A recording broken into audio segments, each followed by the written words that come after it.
Don't fall asleep. You might have a nightmare. Coming from Paradoxal Mind 420, unlocked car door leads to almost a decade of aggravated stalking. This is a long one, but was so bizarre I think it's worth telling. I wanted to post it because this person recently tried to friend my now husband on Facebook, and it brought back crazy memories and I need to vent it out. I got married right at 18. I was a pretty book-smart kid, but lacked street smarts. By the time I turned 20, my now ex-husband and I had moved into a rental property in a pretty nice suburb outside of Chicago. In the basement of the house was a big mother-in-law suite, where a good male friend of ours, Nick, lived as well. I was about halfway through nursing school at this time. This particular semester of nursing school, I had a very early clinical rotation once a week. I was 21 at the time. I am not a morning person, so in order to maximize the amount of time I spent asleep, I started loading all my stuff into the car the night before. Bags, books, and even my purse. Again, street smarts lacking. One particular night before clinicals, I asked my ex-husband Bobby to get a book from my car. Bob does, but forgets to lock the door. The next morning when I get into my car, I note that my purse is gone. I end up filing a police report. I was more concerned because I had just gotten this new job as a nurse's aide at a hospital, and I had my social security cards still sitting in my wallet. Strike 3 for street smarts. Almost immediately after the theft, strange things start to happen. We started getting ding-dong ditches all hours of the night. Someone vandalized mine, Nick's, and Bob's cars with strange graffiti, Nazi swastikas, hangmen, etc. Egged our house, slashed Nick's tires. We first chalked it up to neighborhood pranksters, but when we started having damages that cost some decent money, we called the police. Not to mention, one day when Bob was mowing the lawn, he noticed piles of cigarette butts outside the bedroom window. The police came out, pretty much did nothing but take a report, and told us to perhaps invest in car alarms and some brighter floodlights for the driveway. A few weeks after this, at 2:30 in the morning, I get a call on my cell. It was the police in a neighboring town. They had picked up someone who had my ID on him. Someone named Craig J. When they asked why he had someone else's ID on him, he claimed I was his girlfriend. The cop called me because my name had popped that I'd filed a police report for theft. I assured the cops I'd never heard of him before, and was told that I could pick up my ID at the police station within the next few days. Things really started to escalate at that point, but I still didn't make the connection that perhaps these incidents were related. I started getting strange messages on MySpace, this was in 2009, as well as on Facebook from clearly fake accounts, with long-winded messages that made no sense. This person started messaging friends of mine as well. I deleted MySpace and blocked the person on Facebook, but new accounts kept getting created. Somehow, this person got my email address and started sending emails as well. I had no idea who this person could be, but they seemed to know the details about me that indicated that this was either someone I knew or knew someone I knew. The messages weren't overtly threatening, but creepy enough to where I started becoming uncomfortable. One night, my friend Lauren and I were sitting on the couch watching TV. Bob, Lauren's husband, and a few other friends had gone out for the night. As we were sitting around chilling, we hear something that sounds like someone shaking the garage door. It was an attached garage. I go and check the garage. Nothing seems out of the ordinary. We had occasional issues with raccoons, so I chalked it up to that. But the noise keeps continuing. Lauren and I are getting freaked out at this point. Now, understand the layout of the house. It was a modern-style ranch house, with no upstairs. The garage sounds moved now to the kitchen window. a distinct sound of someone knocking or scratching hard on the windows. We called our husbands, who did not answer. At this point, we debate calling the police. What if it's an animal? Or tree branches? We don't want to seem stupid. As we debate, I see Lauren's face go sheet white and look past me. I spin around and I can see the, locked fortunately, handle on the front door wiggling. We were seated near the kitchen. We jump up. Lauren grabs a knife from the butcher block on the counter. I grab a small hammer from the junk drawer. We book it to the back of the house where the bedrooms are, cell phone in hand, and lock ourselves in one of the bedrooms and call the police.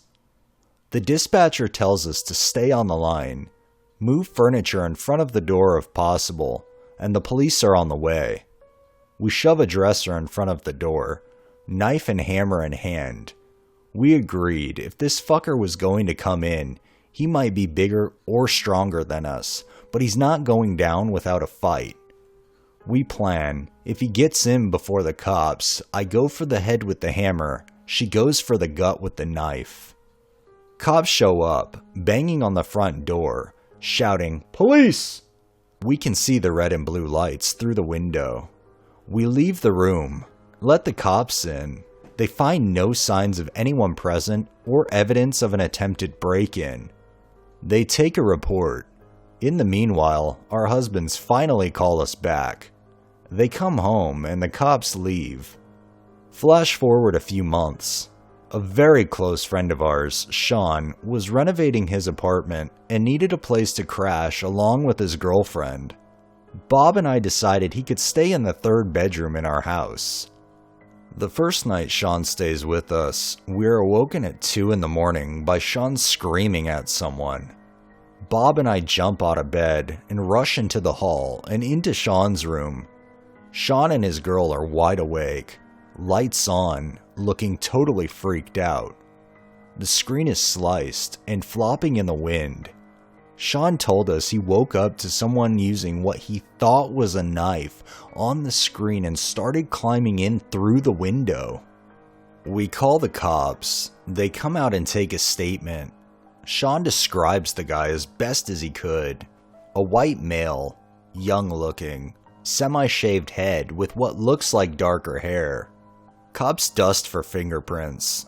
Comes back as a match for Craig J.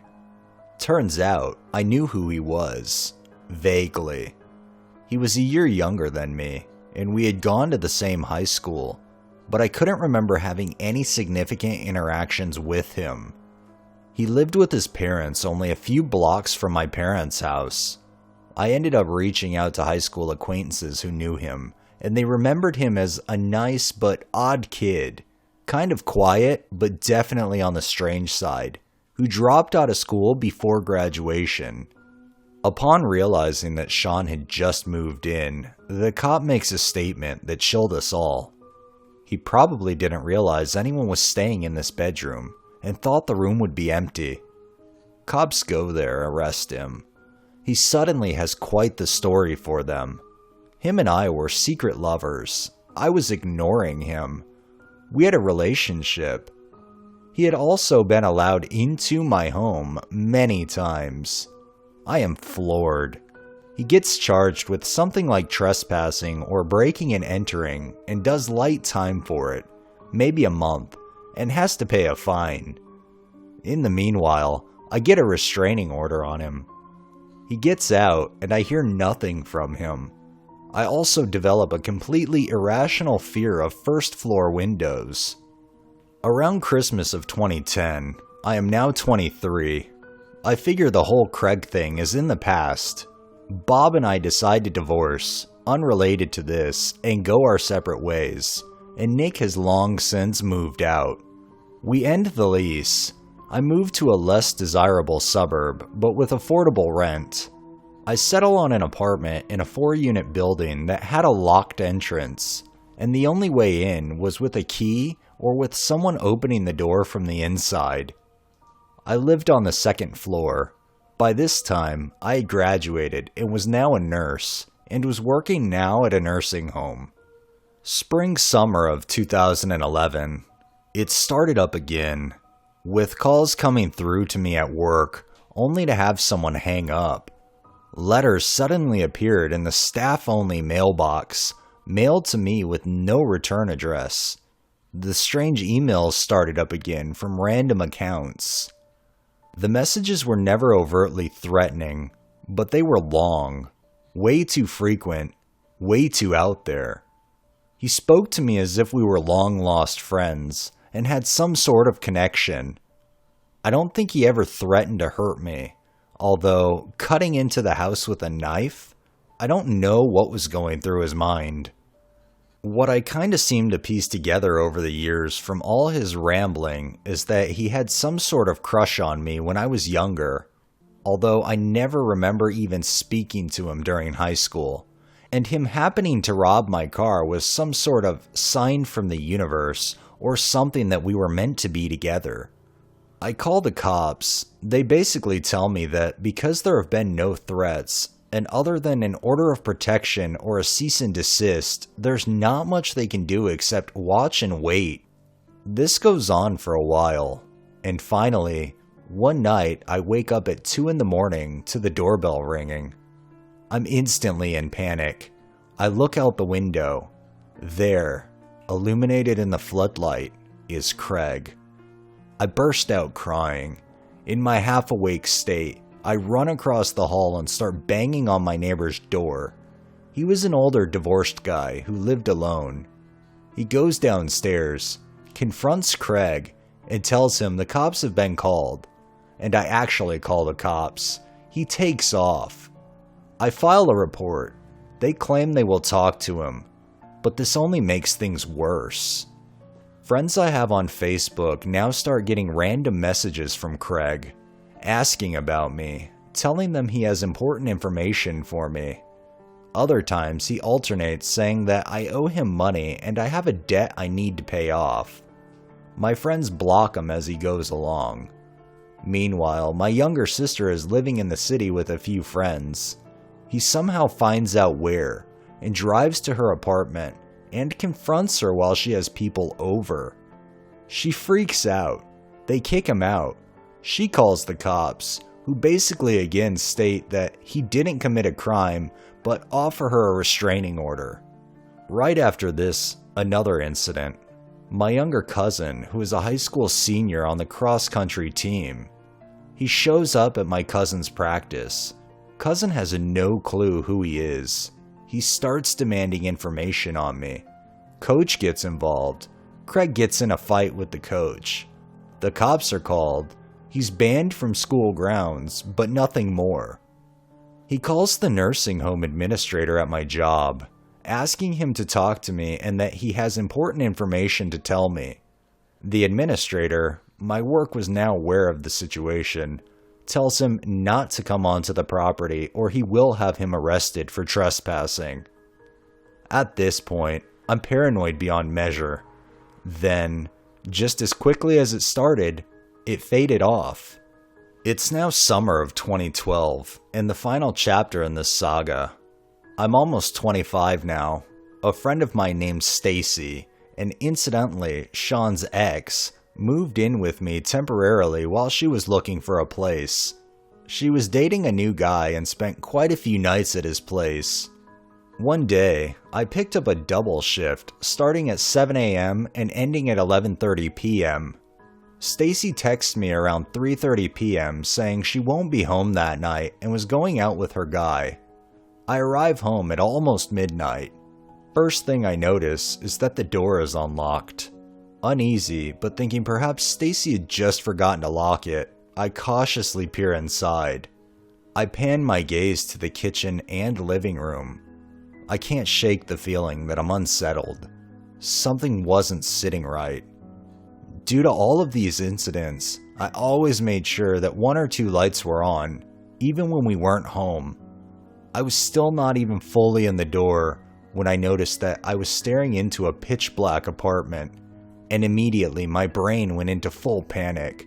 And I'm glad I did. Realistically, Stacy could have forgotten to leave a light on, but my instincts were in overdrive and sounding off 5-alarm fire alarm bells. My Puerto Rican neighbor who lived in one of the building units was known for his weekend parties, and I could hear a party going on downstairs. I book it down the stairs and bust into the party, and I tell him what happened. He looks at me like I'm crazy, but agrees to come upstairs with me. We get inside, he looks around. We see nobody, and I'm starting to wonder if I'm just nuts. Maybe Stacy had her boyfriend over and they left in a hurry, forgetting to turn on the low lights and lock the door. He agrees with me and sort of jokingly pulls open the pantry door. What I saw next will never, ever leave my mind. There, crouched inside, is Craig. Puerto Rican neighbor puts the guy in a chokehold. I call the police. To this day, I had no idea what he planned on doing. Cops come out and he's arrested. Because my neighbor was having a party, he had the door open to the alleyway. Chances are, he just walked into the building, and if anyone even noticed, people would just assume he was there for the party or whatever. It's more confusing how he got into the apartment itself. My theory is, my roommate at the time was from the country, while I lived in a suburb, and it was the type of suburb right on the edge of a major US city, so we always locked our doors and generally kept everything secured as a rule. She was used to leaving her doors unlocked and wide open, and I think honestly it may have just slipped her mind when she went out the door for the night. I confronted her about it, and of course she denied it, but that's really the only logical way he could have gotten in. I always locked both the knob lock and the deadbolt whenever I left the house. Unless he was a skilled locksmith, I have no idea how he could have gotten in. I didn't stay alone or go anywhere by myself for a long time after that. I feel that I actually developed a paranoia because of all of this, and was highly suspicious of giving my number or information out to anyone. He ended up being charged and convicted of aggravated stalking, breaking and entering, and some other charges. I did meet his parents in court, who were both, shockingly, very normal, apologetic people. They tried explaining their son. They claimed he was mentally ill and suffered from bipolar disorder. When he's medicated, he's okay. When he's off his meds, he's nuts. After he served time, I did not hear from him for years, until 2016 when he found me on Facebook. I was much older now, around 29. I replied to him very firmly that any contact would end with the police being called and that I had no interest in him at all. I blocked him in any way I could. Recently, he found my new husband on Facebook and friended him. He blocked him as well. To this day, I still have paranoia. I had parked my car near a baseball diamond once, and some kids most likely hit a baseball into my windshield and took off because I had a perfectly baseball-sized spider crack on the glass. Despite it being completely logical that it was most likely a ball, I instantly reverted to, oh god, is he back? I have no idea what happened to him. I'm also now a total psycho about keeping things locked. Twice my life got screwed up because doors weren't locked. My car door, and most likely, my apartment door. I have an acquaintance monitor him on Facebook. His page is not private, and from what I have seen, he appears to go through periods where he is pretty inactive, and then episodes where he is rambling, overposting, oversharing, and acting generally deranged. I believe his parents were telling the truth when they stated when he's medicated, he's okay. Part of me feels bad for him. I'm older now, and I've been a nurse for almost 10 years, some of which time was spent in the psych specialty. The mind is a hell of a thing. Looking back though, those were some of the worst years of my adult life. He put me through a lot of anxiety and caused a lot of issues for me. I slept with my couch pushed against my apartment door for the next 2 years before I moved out of there.